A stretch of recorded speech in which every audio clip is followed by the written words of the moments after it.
Good morning, Panat. My name's Ryan Edscorn. I am the fire chief here at Reno Fire Department. How are you doing this morning? Good. Nice to meet you, sir. Good to meet you too.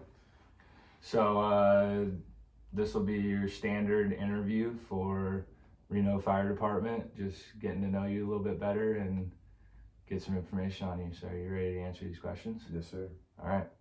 What has inspired you to become a firefighter? I kind of figured all my life that I wanted to be a firefighter. I've always wanted to be able to help people.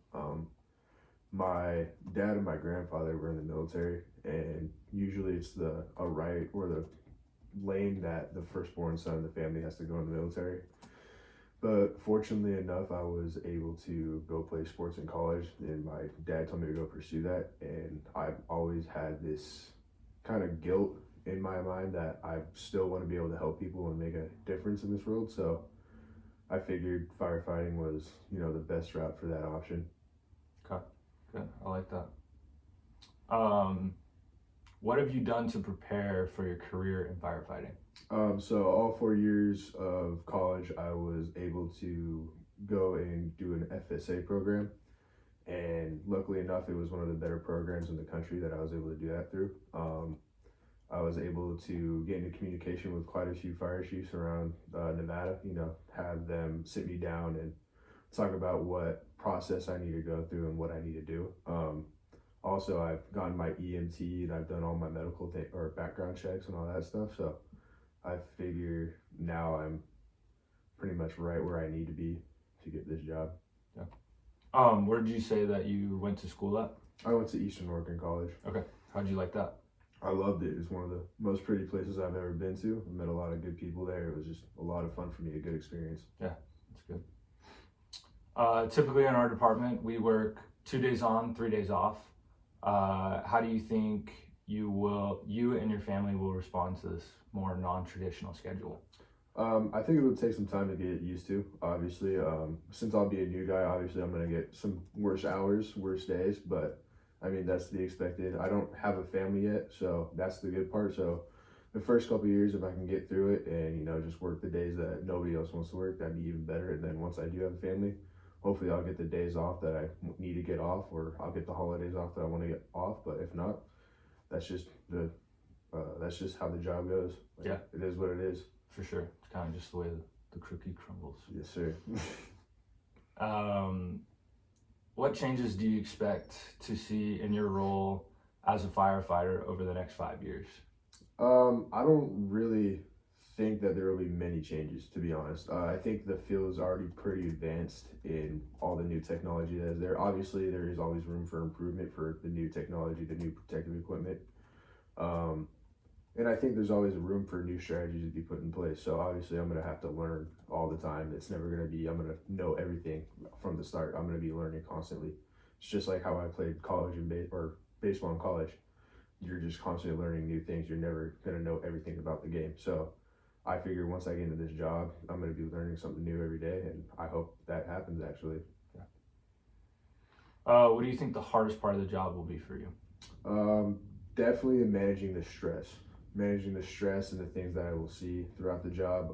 Obviously, we will see some gruesome things and we'll have to go through some gruesome things. But if I can figure out a way to deal with that stress and that trauma, I think I'll be able to get through it. But obviously, it's not something anyone wants to go through, but it's a part of the job. That's why I want to do it. I want to help people. So, I mean, if that's the greater cause of it, then I'm perfectly fine with it. Yeah. And luckily for you here at Reno Fire Department, we have the best mental counselors in the state of Nevada. Yes, I mean, we got great resources, and if you ever need someone to talk to, never be afraid to reach out to one of your fellow officers. Most likely they've gone through it before. Yes, sir. And you'll be in a good spot. Mm-hmm. Are you comfortable working in confined spaces? Yeah, I've never had a problem. I worked construction all throughout college, and I've had to get into some attics, pretty tight spaces to work on some electrical things. I've never had a problem with anything like that. I mean, even as a kid, doing dumb things, getting stuck in small areas, I've never had a problem getting in those spots and getting out of them. I don't really stress about that kind of thing. Yeah, cool. What would you do to motivate your fellow firefighters during an emergency? I don't know whether it's much motivation, but it's more just trying to keep everyone on task and doing what they need to do. If I can do what I need to do in those situations, and hopefully other people see that, they can take that and want to do what they need to do as well. And I mean, going into it, it's a brotherhood. Yep. Everyone has to have each other's back, so you have to do what is necessary to get the job done. Yep. So I think that's plenty of motivation in itself. How do you think you would respond to seeing death on the job? I've seen death in my life already, so I don't really think that it'll affect me much. Obviously, it's different seeing, the gruesome deaths in certain other situations that do happen. That will be a little bit harder, but like you said earlier, you guys have the best mental treatment in the state. So obviously it will be a little hard at the start, but if I can get that mental help from them, then I think I'll be all right. Yeah, for sure. What ideas come up to mind when you think of fire protection? Like ideas of different ways that you would help implement fire protection. Being able to spread the information to the community, for sure. I mean, that first and foremost starts at the schools. Being able to get into the communication with the schools, get them to talk to the kids, making sure that they know what to do in a fire situation, just putting them through drills and situations, not necessarily putting them through it, but putting that in the back of their mind, having them go home and have that conversation with their parents. Always have a evacuation route at home, schools, businesses, having anything like that. It's our job to get there in time to help them out, even if they are stuck. So yeah. But just having them be prepared for those situations, that'll help them the most too. Yeah. Make our jobs a little bit easier and hopefully keep them out of danger. Yeah.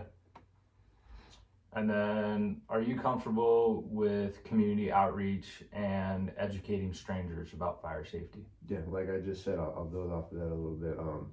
Like first and foremost, getting to the schools, being able to teach those kids from a young age to have those evacuation routes or have those routes ready in mind at all times.